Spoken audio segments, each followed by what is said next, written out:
todos. Sou o Renato, reitor aqui do serviço. Hoje a gente vai fazer a reunião científica sobre a história de cirurgia crânio-maxilo. Tá? A gente vai começar então com o caso da paciente JRG, de 30 anos. Veio encaminhada ao nosso ambulatório com queixa principal de alteração na mordida desde a infância. Além disso, ela tinha uma queixa estética em relação à própria face. A história dela, desde a infância, ela apresentava já alterações faciais referidas pela paciente e tinha uma queixa ocasional de dor em topografia ATM. Era um pouco oligossintomática, ela negava cefaleia, dificuldades para alimentação. Ela começou a fazer o tratamento ortodôntico aos 20 anos, no momento da consulta ela tinha 30 anos, então ela já tinha 10 anos de segmento com o tratamento ortodôntico. Teve uma melhora parcial das alterações em relação às alterações faciais que ela tinha, as alterações dentárias, mas tinha persistência ainda de queixa estética, principalmente, e um pouco de estalido ainda ocasional em região de articulação de temporomandibular. Veio encaminhado então para o ortodontista para avaliação de cirurgia ortognática. De antecedentes pessoais, ela não tinha nenhuma comorbidade, não usava nenhuma medicação, ela tinha feito adenomilectomia aos 10 anos de idade e tinha feito durante o tratamento ortodôntico a extração dos primeiros e terceiros molares de todos durante o segmento. No nosso exame físico, ela tinha uma rinoscopia com um pequeno desvio de septo à esquerda, que não era obstrutivo, sem nenhuma outra alteração nasal. Otoscopia não tinha nenhuma alteração. Na oroscopia, então, ela tinha uma tonsila lateral zero, sem nenhuma alteração, em outras alterações em cavidade oral. Ela tinha, então, uma classe 1 basal óssea dentária, a gente vai conversar um pouquinho mais a respeito disso logo mais, e um desvio do plano oclusal, que era decorrente do aumento vertical ósseo da esquerda. A gente também vai ver isso com detalhes mais à frente. Acompanhando esse desnível, a parte da mandíbula também apresentava um deslocamento, gerando esse quadro inicial aqui da paciente quando chegou para a gente. Então, a gente consegue perceber uma assimetria facial, né? Antes de qualquer coisa, antes de delimitar as custas de que, de um modo geral, a gente consegue perceber uma assimetria facial nessa paciente, uma alteração de plano oclusal, que também é bem evidente. Tá? Falando um pouquinho sobre a assimetria facial, o termo assimetria é utilizado para duas estruturas homólogas que fazem referência entre si quando elas estão com uma apresentação discrepante, com uma dissimilaridade. Tá? Isso gera uma alteração do balanço entre as estruturas e, consequentemente, a harmonia do contexto, a harmonia facial do paciente. Algumas possíveis causas de assimetria são desde congênitas, como as fissuras, as fendas palatinas, a microsomia hemifacial, neurofibromatose, torcicolo congênito, alterações ósseas do crânio, como crâniosinostose, ou até desordens vasculares, como hemangiomas. Em relação às causas adquiridas de assimetria facial, a gente tem que pensar na artrose mandibular, que pode ser secundária a processo infeccioso, secundária a trauma, o próprio trauma facial, atenção para as crianças que foram submetidas à radioterapia, isso pode gerar alteração no desenvolvimento ósseo da face, gerando assimetria, displasias fibrosas, tumores da face, hiperplasia condilável lateral, síndrome de Barber e outras causas, inclusive, que às vezes não fica como causa idiopática. É muito importante tentar triar na consulta que tipo de alteração esse paciente, o que pode ter levado a isso, porque isso pode alterar no planejamento e no próprio procedimento em si. Falando um pouquinho, então, sobre algumas noções básicas de análise facial, para a gente entender melhor o nosso caso, falando sobre alguns conceitos básicos, terços e quintos da face. A nossa face ela pode ser cortada por 4 planos axiais, dividindo a face em 3 terços. O terço superior, que vai da linha de implantação capilar até a glabela, o terço médio, que vai da glabela até o ponto subnasal, e o terço inferior, que vai da região subnasal até o mento. Eles têm mais ou menos a mesma proporção entre si. O terço superior é o terço mais variável, por conta das alterações que existem na linha de implantação capilar e algumas outras alterações. O terço inferior é importante destacar que existe uma subdivisão. Então, do ponto subnasal até o estômago lábio superior, e desse ponto até a região inferior, até o mento. Essa proporção entre essas duas partes normalmente é 1:2. Os quintos da face são as linhas verticais e não horizontais dessa vez, que passam pelos epicândios mediais e laterais de ambos os olhos, e eles dividem a face em 5 quintos. O quinto central ele contém o nariz, né? E a largura dos cantos internos dos olhos é mais ou menos a largura da base nasal. A boca, é preconizado que a largura da boca ela tem que ser mais ou menos na borda medial da íris, de ambos os olhos. Tá? Outra medida que é importante também é a distância entre os epicândios de um olho, é o mesmo tamanho que a largura nasal, a base nasal do paciente. Então, colocando aqui outro ponto importante a ser referido é o ângulo nasofacial. Ele é a linha tangente entre o lado superior e a columela, e ele forma um ângulo que normalmente varia de 90 a 120, isso varia do sexo do paciente, isso varia da raça do paciente. E é uma coisa importante para a gente, porque ele indica a posição nasal, ele está relacionado à posição da maxila, e quando a gente faz a abordagem cirúrgica da maxila, principalmente no sentido ângulo posterior, a gente pode gerar uma alteração desse ângulo. Então isso tem que ser considerado e tem que prestar bastante atenção nisso nas abordagens.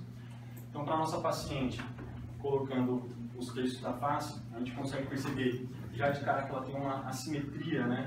Praticamente em toda a hemiface, à direita, a gente consegue perceber que, para tentar compensar o desvio mandibular que ela tem, ela acaba assumindo uma postura de rotação da cabeça, o que acaba gerando aqui uma diferença de alteração no nível dos olhos. Mas, de um modo geral, toda a hemifase da paciente ela tem uma certa simetria em relação à hemifase esquerda, né? Em relação aos quintos da face, passando as linhas entre os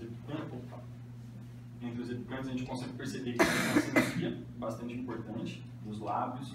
O nariz existe uma simetria também relativa, tá certo? E a gente consegue perceber essas alterações gerando uma desarmonia na face do paciente.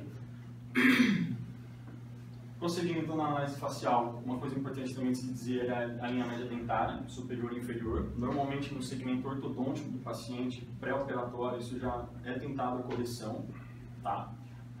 A linha mediana da face é uma linha que passa entre a glabela, a espinha nasal e o centro do mento, tá? Essa é a linha de base que a gente tem para basear as nossas linhas médias. E quando a gente não consegue fazer o alinhamento pré-operatório, às vezes é necessário fazer o alinhamento entre a linha média dentária inferior e a linha média do mento, porque depois, quando você corrigir as duas linhas médias dentárias, você vai ter automaticamente uma correção da mandíbula junto. Pequenos desalinhamentos eles são toleráveis, né? A gente sabe que, apesar de a gente buscar sempre a simetria, existe uma discreta simetria, né, de um lado do outro da face. Em relação ao plano oclusal, que é bastante importante aqui para o nosso caso, a gente tem as classes de endo, né? Classe 1, classe 2, classe 3, baseadas em posição de canino e pré-molar, primeiro pré-molar. Então, a classe 1, que era a classe da nossa paciente, o canino superior está em uma posição ideal, que é entre o canino inferior e o primeiro pré-molar. Se você tem uma classe 2, o canino superior está à frente do canino inferior. Se você tem uma classe 3, o canino superior está atrás ou acima do canino inferior. Na análise vertical, existe uma sobremordida leve, discreta, de mais ou menos 2 milímetros. E quando você tem uma alteração para mais ou para menos dessa sobremordida, você gera as alterações de mordida aberta ou de overbite.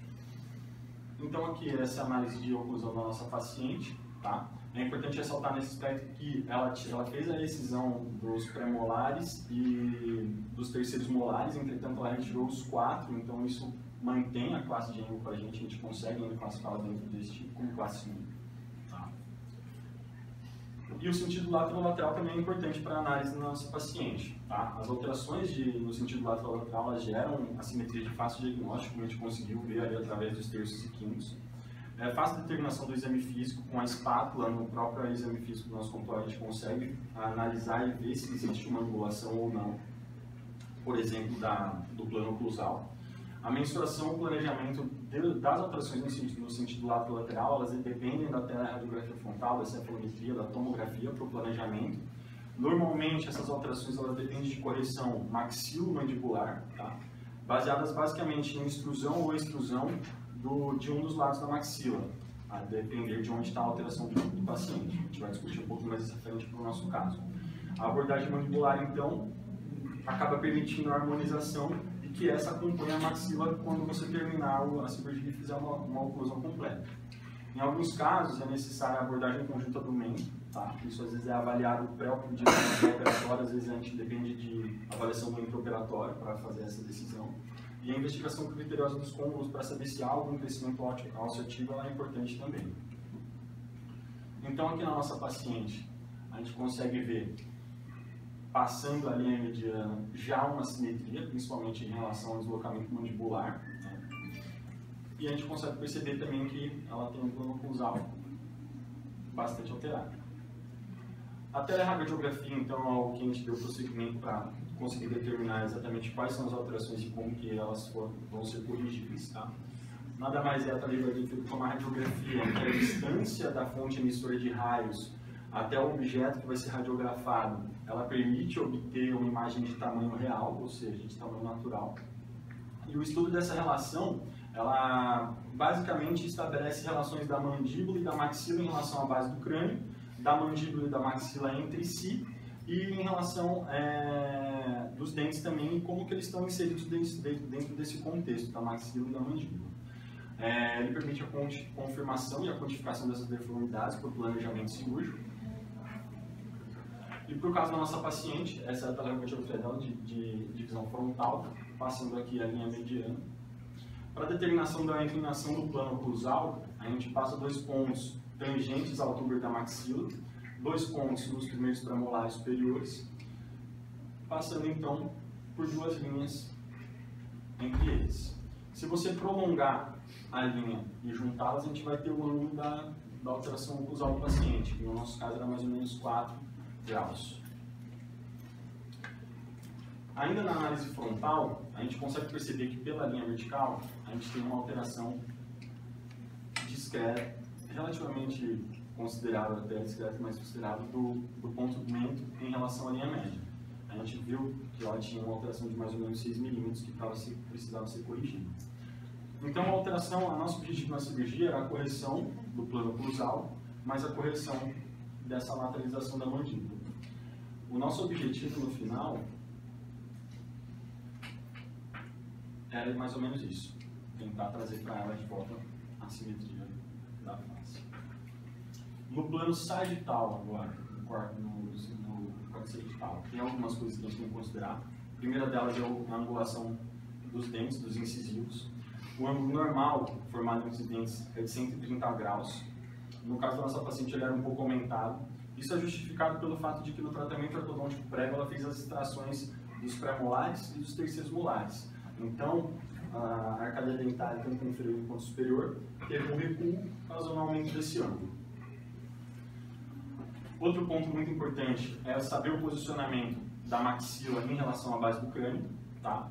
Para isso, a gente traça uma linha entre o básio e o násio e o ponto A da cefalometria. E o ângulo normalmente é de 60 graus, podendo ter variações de 3 graus para mais ou para menos, considerando dentro do limite da normalidade. No caso da nossa paciente, o ângulo era 60 graus, mostrando que ela tinha um bom posicionamento da maxila em relação à mandíbula.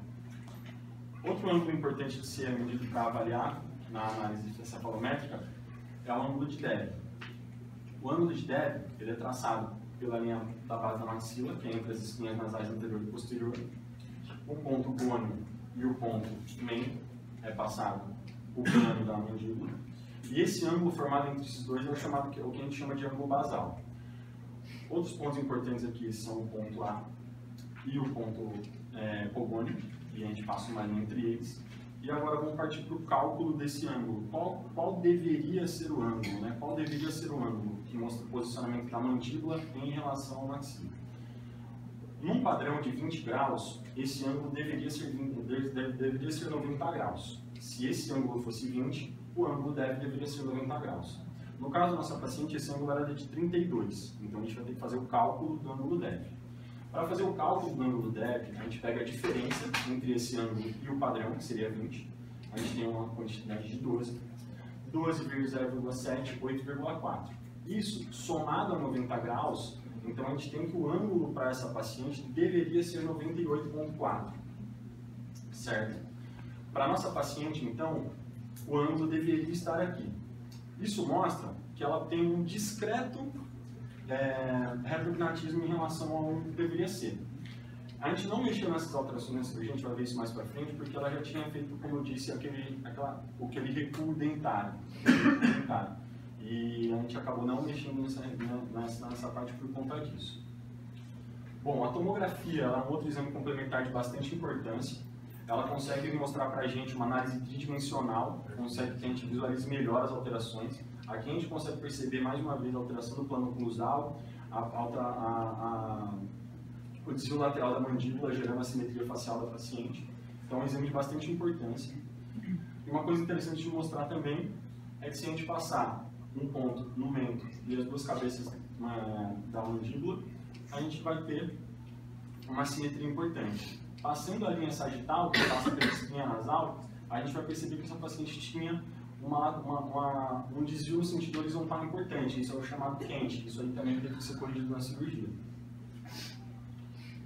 Então, para o caso clínico da paciente, a gente chegou em alguns diagnósticos. No padrão ósseo, ela tinha uma classe 1 basal, ela tinha um desvio do plano oclusal à direita, como a gente viu, e ela tinha uma simetria facial à direita, como a gente viu também.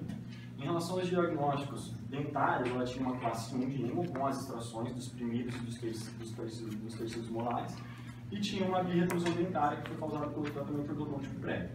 A cirurgia proposta para a nossa paciente foi uma cirurgia de Lefort para correção, com a osteotomia de Lefort para correção do plano oclusal e construção da maxila direita, além da abordagem sagital bilateral da mandíbula para correção da linha mediana mandibular.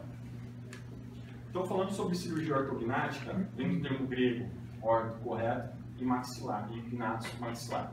É um procedimento cirúrgico odontológico que visa o tratamento de deformidades ósseas da face, visa a correção da oclusão dentária e a melhoria estética, facial, funcional, respiração, mastigação, etc.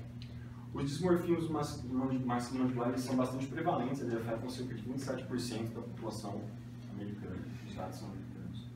E um histórico, a primeira vez em que se falou de cirurgia ortognática, a primeira osteotomia que foi descrita para alteração funcional foi em 1849. Nos anos 50 foi quando surgiram as osteotomias mandibulares, a osteotomia sagital do ramo mandibular, que foi desenvolvida por esses dois autores.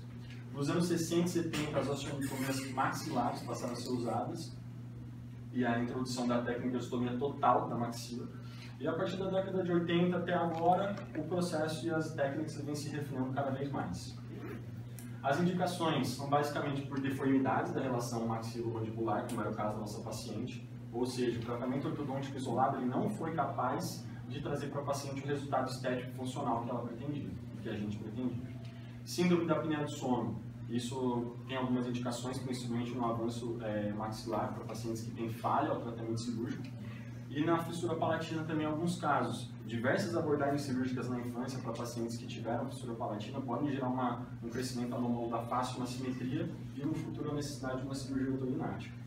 A gente tem que entender que a cirurgia ortognática é um processo complexo, que depende não só do médico, mas do ortodontista, do fonoaudiólogo, do fisioterapeuta e mais do que isso, do próprio paciente. Tem bastante orientações, tem bastante papel do paciente no trabalho, para que a gente consiga ter um sucesso estético e funcional no final.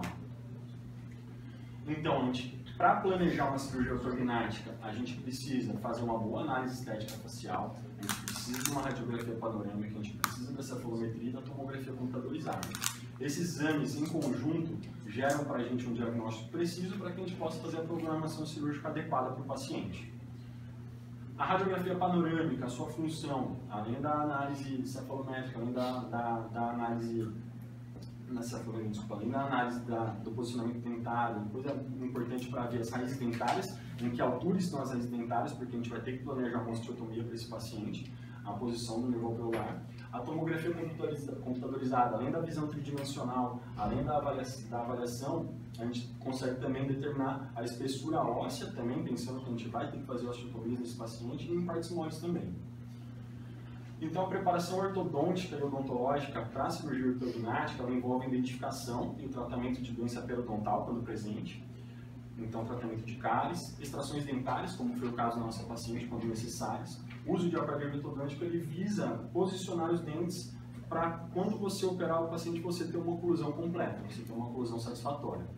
Normalmente, os pacientes fazem uma média de 18 meses, de 1 ano e meio de segmento antes de ir para a cirurgia ortognática. Então, é todo um trabalho que começa mesmo antes da indicação da cirurgia, já visando a correção no final. A avaliação miofuncional da face ela é bem importante também, ela é bem importante. E, para o nosso caso, foram utilizados basicamente, então, a osteotomia de Lefort, né? Ela é utilizada, a osteotomia mais utilizada em cirurgia ortognática pela grande versatilidade, ela permite que a gente corrija excessos maxilares verticais, horizontais, insuficiências maxilares, tanto no sentido anteroposterior quanto no sentido vertical. E a osteotomia sagital do ramo mandibular, para insuficiências utilizadas também para insuficiências mandibulares, excessos mandibulares e pacientes com assimetria. Para sagital do ramo mandibular é importante a atenção para o risco de lesão do nervo mandibular. Falando agora, então, sobre a técnica cirúrgica. A incisão, então, ela é feita no sulco gengivo-labial, tá? Estendendo-se que vai desde o primeiro molar até o primeiro molar contralateral. É realizado o descolamento subperiosteal e a gente tem que evidenciar algumas estruturas. A abertura piriforme, a espinha nasal anterior, os pilares zigomáticos maxilares, a parede anterior do seio maxilar e o nervo infraorbitário e seu fluminense também têm que ser identificados para evitar o risco de lesão. Então, depois do deslocamento subperiosteal, a gente procede com o descolamento do assoalho nasal, com a espinha nasal e do septo, inclusive com desinserindo o septo da crista.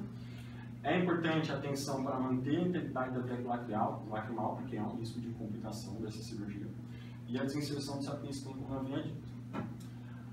A seguir, a gente procede com as osteotomias laterais, então ao apoio piriforme em direção ao pilar zigomático maxilar. Tá? O segmento distal deve ter altura suficiente para a osteossíntese, depois a gente tem que pensar que depois a gente vai fazer uma fixação com placas, então a gente tem que ter um espaço adequado para que a gente faça essa fixação após. Proteção da mucosa nasal é importante. E durante a osteotomia é lembrar de irrigação contínua e da proteção das estruturas, dos tecidos adjacentes. Osteotomia, então, depois de feita a incisão com o primado, né, com a serra reciprocante ou com piezo, a gente segue para as osteotomias propriamente ditas, da sutura epitélio-maxilar primeiro e depois da osteotomia romeriana. É possível também a abertura de 2 janelas na parede anterior do seio maxilar para que a gente possa realizar a osteotomia intrasinusal. E elas sempre devem ser guiadas por palpação digital, para que a gente não tenha risco de ter nenhuma lesão nervosa ou principalmente uma lesão vascular. Depois, a gente tem que fazer a revisão dessas osteotomias e o descolamento mucoso, para que a gente consiga fazer a disjunção maxilar do paciente. Depois de feitas as osteotomias, depois de feita a disjunção, o movimento entre essas duas estruturas ele tem que ser liso. Se o movimento não tá vindo de forma fácil, de forma correta, você tem que revisar cuidadosamente as osteotomias necessárias, porque alguma delas você pode ter que revisar alguma coisa ali. Então, depois, você faz a mobilização completa do segmento maxilar distal. É importante a atenção visual, controle visual das artérias palatinas descendentes. A gente vai ver que a lesão dessas artérias pode gerar uma complicação importante para essa cirurgia. A abordagem nasal é feita nesse momento com correção septal e cornetes. Lembrando que nos casos de impactação, que a gente vai trazer a maxila para cima, a gente tem que fazer a correção do septo, para que o paciente não fique com um desvio depois no pós-operatório. Depois que você faz tudo isso, você pode fazer a mobilização anteroposterior ou vertical desejada. A gente pode fazer, se indicado, a osteotomia maxilar complementar, que a gente pode dividir cada segmento da maxila em 2 ou mais partes. Nesse caso, é importante lembrar que pode haver lesão por compressão do nervo infraorbitário ou da fratura do segmento proximal da maxila se você tiver o afastador mal posicionado. Então, isso é uma coisa que tem que prestar bastante atenção também.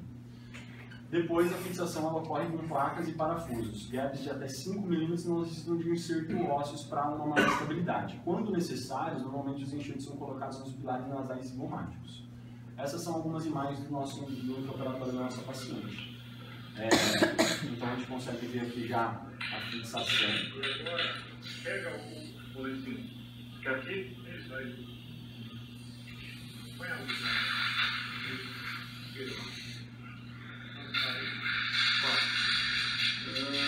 Quatro. Maravilha. Perfeito. Sangra muito? Não. As estruturas que têm mais risco de lesão nesse processo são as artérias maxilares, que pode gerar um volume importante de sangramento. Entretanto, com acesso para que a gente consiga estancar esse sangramento relativamente fácil. O problema são com as artérias palatinas descendentes, porque elas têm grande importância na manutenção da vascularização da maxila, que é o segmento justamente o qual você está submetendo a um processo cirúrgico. Então, se você tem lesão das artérias palatinas descendentes, você pode ter prejuízo de nutrição do segmento mobilizado e pode gerar necrose de absorção, que pode dar um resultado catastrófico para a cirurgia.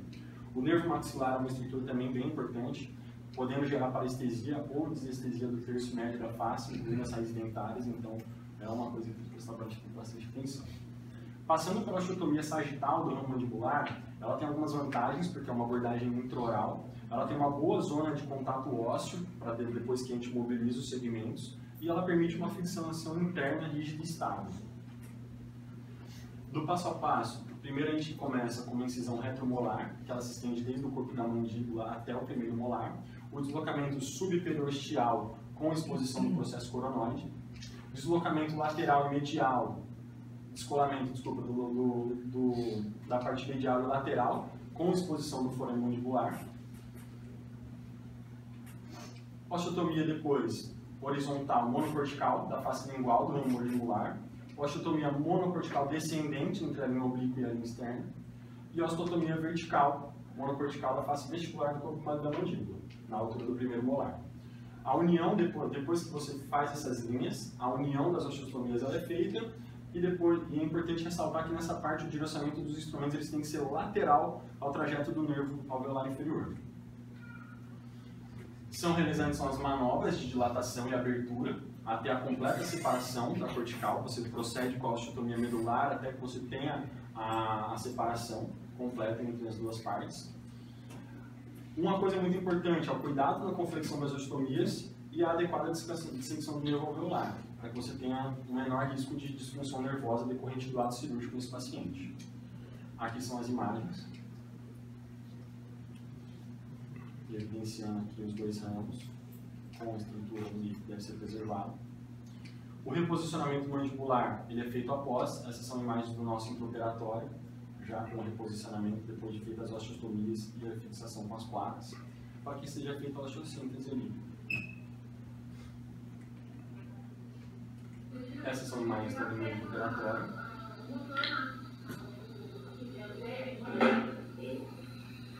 Melhor. Do outro lado.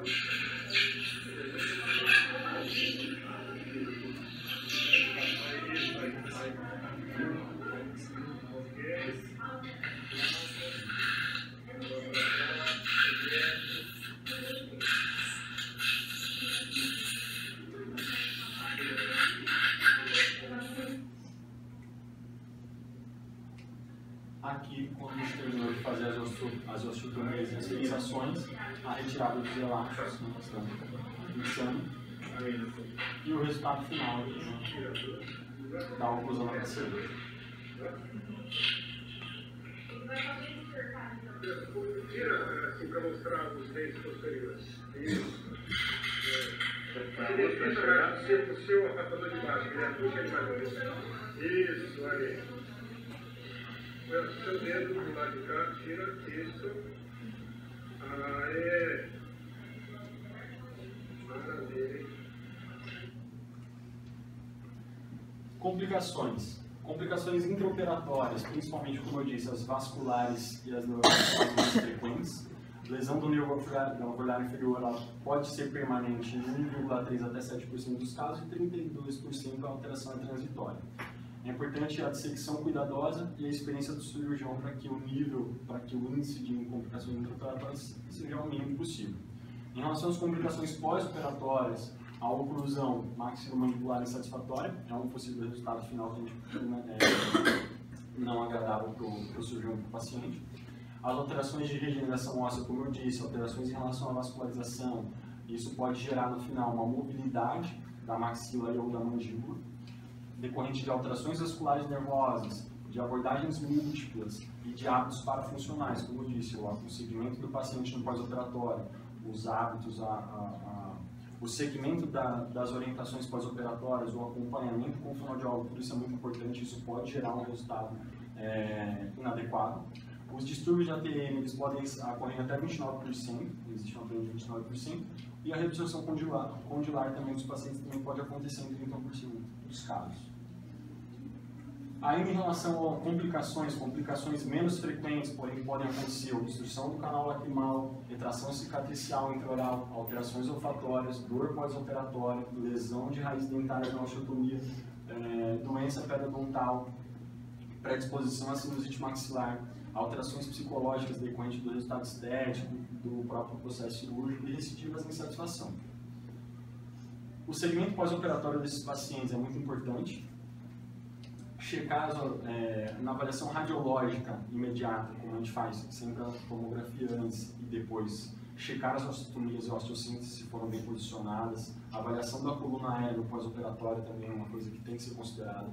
O tratamento ortodôntico complementar no pós-operatório, uma coisa interessante de a gente notar é que o tratamento ortodôntico ele vem desde antes da cirurgia, às vezes até muito tempo antes. Depois da cirurgia ele continua até bastante tempo depois, muitas vezes, uma duração média de 6 meses.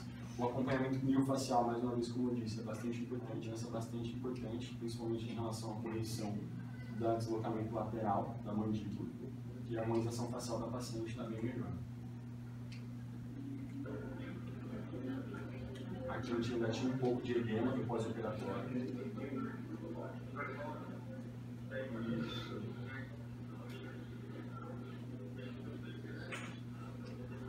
No segmento pós-operatório, é importante ressaltar também a utilização dos elásticos. O paciente tem que não pode mastigar durante até longos períodos após a cirurgia, até que as osteossínteses, até que tudo esteja bem estável, bem solidificado, para que não possa ter risco de deslocamento ou alguma outra complicação local. O pós-operatório em relação à parte tomográfica, a gente vê que teve uma alteração bastante importante, a correção do quente, isso foi feita com sucesso também. E falando um pouquinho sobre o planejamento cirúrgico virtual, não é o planejamento que a gente faz aqui. Aqui a gente faz o planejamento baseado em cefalometria, baseado em cálculos que atualmente são considerados um pouco antigos. Hoje os avanços tecnológicos, principalmente nas imagens tomográficas, no avanço tecnológico de computação, isso permite um plano de tratamento e uma avaliação virtual do paciente que tenha uma anomalia. Hoje em dia vários softwares já são desenvolvidos para tal. Isso aqui, na verdade, é uma digitalização de um molde cirúrgico.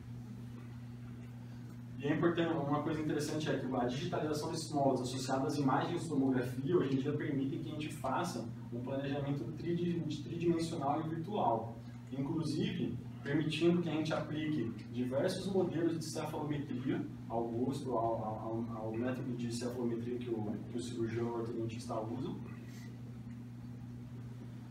Depois da aquisição e do processamento das imagens, ele consegue iniciar virtualmente o tratamento, ou seja, ele consegue fazer manipulação do esqueleto facial, ele consegue projetar um avanço mandibular, uma rotação, uma alteração de plano oclusal, uma impactação de maxila, ou seja, tudo que ele faria no intraoperatório ele consegue fazer virtualmente, quantas vezes for necessário, com visão tridimensional. Isso permite que o cirurgião ele consiga visualizar anteriormente possíveis interferências ósseas, possíveis complicações, possíveis dificuldades, e antes mesmo de ir para a sala de cirurgia ele já consegue ir com um planejamento mais adequado para aquele paciente. Aqui são algumas imagens que permitem a realização de simulações, né, entre o pré e o pós-operatório, mesmo sem que o paciente tenha sido operado ainda. Algumas considerações finais é que a cirurgia ortognática, então, ela é uma modalidade eficiente para que a gente faça o tratamento de alguns dismorfismos faciais, proporção de ganho estético, recuperação funcional, redução de queixa no paciente. O planejamento, como a gente viu, pré-operatório é essencial para uma cirurgia ortognática que vai ser bem sucedida. E outra coisa importante também é que o tratamento é essencialmente multidisciplinar. Existe participação do otorrino, participação do ortodontista, do fonoaudiólogo. Ele depende dessa inter-relação entre os profissionais e do próprio paciente para o sucesso terapêutico. Passando ao segundo caso agora, a gente tem a paciente AM de 21 anos. Ela tinha basicamente a mesma queixa que a nossa paciente, são dois casos bem semelhantes. Ela tinha uma simetria de mandíbula. Veio para a gente contando a história que já fazia uso de aparelho ortodôntico desde os 7 anos de idade. Chegou a usar aparelho móvel, fixo, inclusive aparelho externo. Ela permaneceu 8 anos em tratamento odontológico e aí, com 16 anos, ela retirou o aparelho. E ela passou a perceber uma simetria da face. Ela tinha diferente da primeira paciente, ela é uma paciente bastante sintomática, ela tinha bastante dor na topografia da articulação temporomandibular, principalmente do lado esquerdo, e cefaleia de Addison. Refere ainda a dificuldade de alimentação, dor à mastigação. De antecedente, a paciente tinha feito a realização remoção de terceiros molares há 3 anos. Ela não tinha nenhuma comorbidade, não usava nenhuma medicação. No exame físico, ela tinha um septo centrado, cornetos mamotróficos, otoscopia não tinha uma tonsila grave, não tinha nenhumas outras alterações. mordida classe 1 à direita e uma mordida classe 2 total à esquerda. Existia também uma lateralização da mandíbula à esquerda. Essas são as imagens da paciente no pré-operatório. Você consegue perceber uma assimetria importante, principalmente em relação ao desvio mandibular.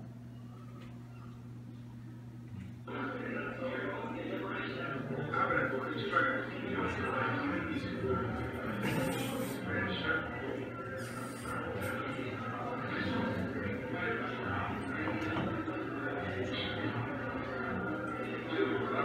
Você consegue perceber aqui a classe de alterada.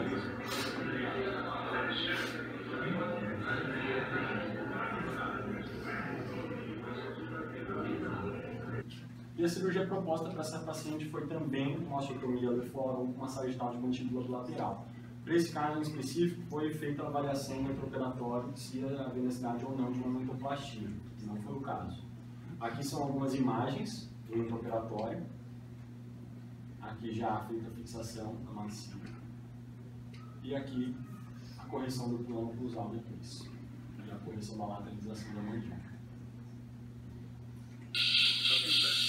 Aqui está visualizando a correção da disfunção. Chega mais perto.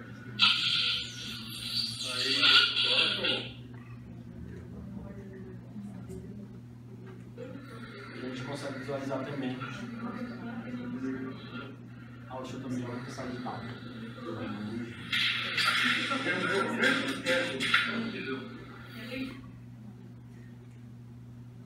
Esse é o resultado final do paciente. Aqui no pós-operatório um pouco recente, com bastante edema de face ainda.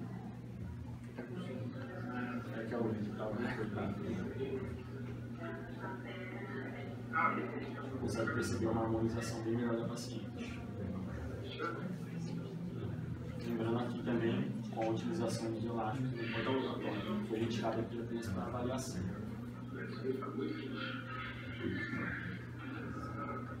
Tá vendo como é que eu sei que estava fingindo? Estava direto, mas estava fingido.